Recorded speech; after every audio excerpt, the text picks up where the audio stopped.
Hello, hello. Welcome back. I am here today looking at doing a VR run through of the VirtualSpeech program on an Oculus Quest 2 headset. This episode is being filmed in the XRcast Studio on the Penn State Behrend campus. So far in the sales pitch module, I've gotten a chance to look through all these four up top. So next, I'm going to take a look at this trade show booth. I've never seen this one before, so let's see. I'm kind of excited. A trade show booth. Welcome to the trade show part of the sales course. In this chapter, you'll practice your elevator pitch, I like storytelling, engaging stories, and how to end a conversation. sales techniques. We'll finish with a quiz to test your listening closers. skills.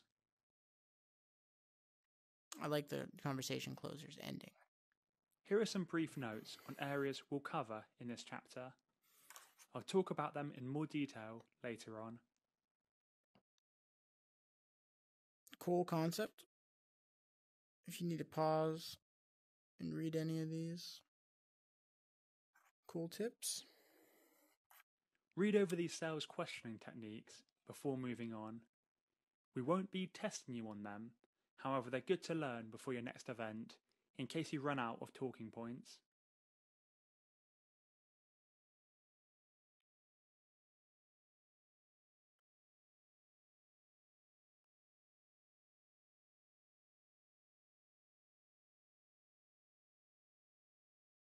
Okay.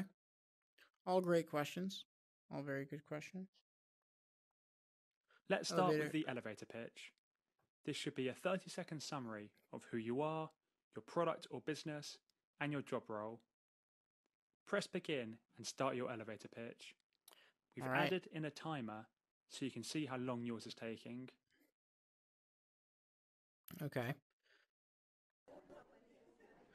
Hello, my name is Marcus. I am a project manager with the VAR lab here at Penn State Behrend.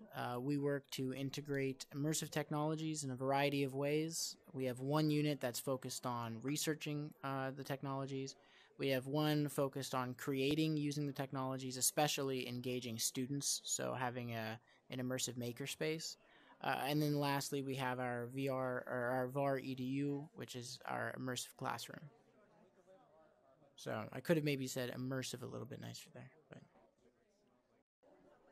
and then I could listen back by pressing the play button. Hello, my name is Marcus. I am a project manager with the VAR lab here at Penn State Behrend. We work to integrate immersive technologies in a variety of ways. We have one unit that's focused on researching the technologies. We have one focused on creating using the technologies, especially engaging students, so having an immersive makerspace.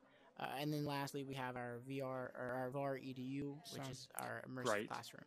Let's try it again, but a little more concisely. I could have maybe said immersive a little bit nicer. Remember not to use any industry jargon and keep to the essentials. Okay, I like it. So they're making me whittle it down a little bit further just in case. Hello, my name is Marcus, and I am a project manager with the VAR lab here at Penn State Behrend. We work with immersive technologies, so VR, AR, 360 videos and whatnot. And yeah, we have several units that look at several angles of immersive technologies, and I'm excited about all of it. So that was 20 seconds, a little bit more concise. Now we'll move on to storytelling. The key here is to add some emotion into the story and to keep it concise. You want to practice a few times until you know your story well and have the sequence of events clearly mapped out. Think of an interesting story about your product you'd be willing to share, such as how current customers are using it, or you could even summarize a successful case study. I like the concept here of having some sort of story to tell alongside your presentation and then having the students ready with that coming in. Obviously, I don't have anything prepared here, but yeah, very cool. I like this. I'll talk a little bit about a project I was involved with within the VAR lab. It was called the Virtual Hike of the Wintergreen Gorge. So the Wintergreen Gorge is a natural area located adjacent to the Behrend campus. And in the early part of 2020, or 2021, excuse me, we created a tour completely from scratch using 360 cameras, kind of creating like a street view-esque feel where the audience was able to navigate all the way through the Wintergreen Gorge from several of the trailheads, and they got a chance to experience from afar the nature aspects and get all kind of context information on what they're seeing. So 47 seconds, a little bit longer. This section deals with one of the trickiest parts of networking, how to end a conversation so that you can continue selling to other people at the expo. Say that you need to get a You've drink listed for a few friend. ways to end a conversation in a polite manner. Try a few of these on our avatar. I like the concept of actually using some of these on the avatar, because some of these, I mean, if I didn't use it, I probably would forget about it, or it would, if I used it for the first time to somebody directly, it would feel funky. But say that you need to get a friend or get a drink for a friend who's leaving, suggest a future meeting. I do like that one, you know, taking steps. Mention that you don't want to take up all their time. Ask them to introduce you to somebody who might be able to help you with their future goals or with your future goals. Say you need to step out to make a call, ask for a business card or contact. Cool. Oh. I thought, okay. So, he doesn't say anything. I wish on here there was a way to go back, because I could see sometimes students making that mistake, thinking, is he going to say something and then I respond? So, clicking that play button. But that just meant go forward. So, begin. So it wants me to use a different phrase. I'll use the one that was kind of funny. So, hey, it was great talking to you. Thanks for letting me know a bunch of information about your product. I am going to step out. I have to grab a drink for a friend who will be leaving here in a second, but that sounds really awesome. I definitely see the use case for it, and I appreciate you telling me about it. Now we'll put these all together: the elevator pitch, storytelling, and closing a conversation. Press the play button after each of these to prompt the avatar to continue talking. Kind of cool. They're putting it all together now. We'll see what this does. So, avatar. We're doing a lot of work around crisis management at the moment, simulating cybersecurity breaches and other company breaches. We've got a team of over 300 people working with clients around the world on this. Tell me about some of your customers and how they are using your product. Yeah, in terms of our product, with the VAR Lab, I would say less so about product, more of a service that we provide to the Behrend campus.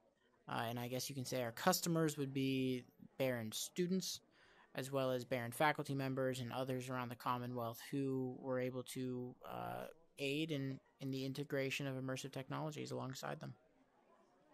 That's interesting. First time I've been to a networking event like this. My colleague Tim invited me here, so I thought I should turn up for a bit. I'm heading back to the office later on.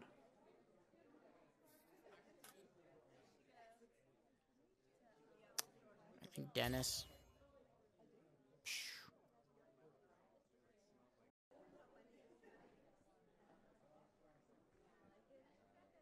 Oof.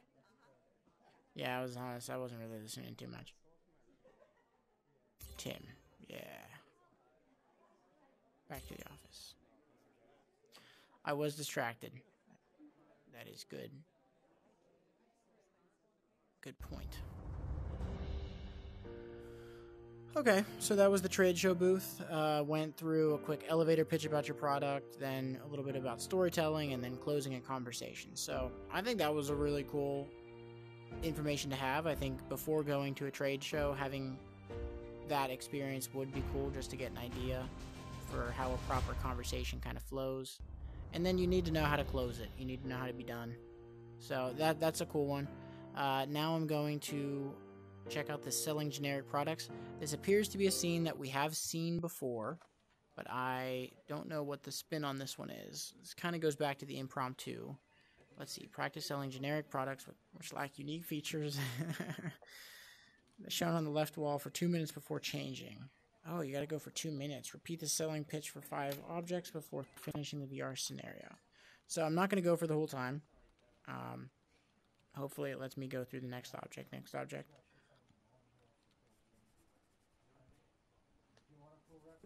says 30 seconds there, but it said for 2 minutes. So, I wouldn't say that's generic. That's a good-looking Land Rover. Is this the impromptu one? It almost seems like it. Because it's just going to, after 10 more seconds, it's going to switch pictures, I think. But this is a Land Rover if you're into the outdoors, if you're into going on dirt roads. This is perfect for that. And see, it's going to switch, yeah. So I'm not really sure, and it's 10 images. This seems just like identical to the impromptu one, so I'm not too certain what the difference there is, but just hop out of that. So that was the selling generic products, not too sure. And then these active listening exercises, they appear to be the same as the ones that we saw in the leadership communication one. We saw the active learning, so if you want to go back to that episode. But that appears that that is all for the sales pitching module. We went through all these up top. We went through the trade show one. This one didn't seem to work like we imagined. This one, oh, something just through. And this one, as we just saw, we've done before. So, yeah. Thank you for tuning in. This was the sales pitch module of VirtualSpeech. This was a VR run-through series being captured within the XRcast Studio on the Penn State Behrend campus. If you got any, you want to do any more research, look into this anymore, go to var.psu.edu.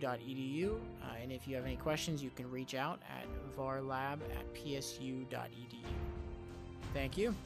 And I'm going to just end this recording and then pick right back up.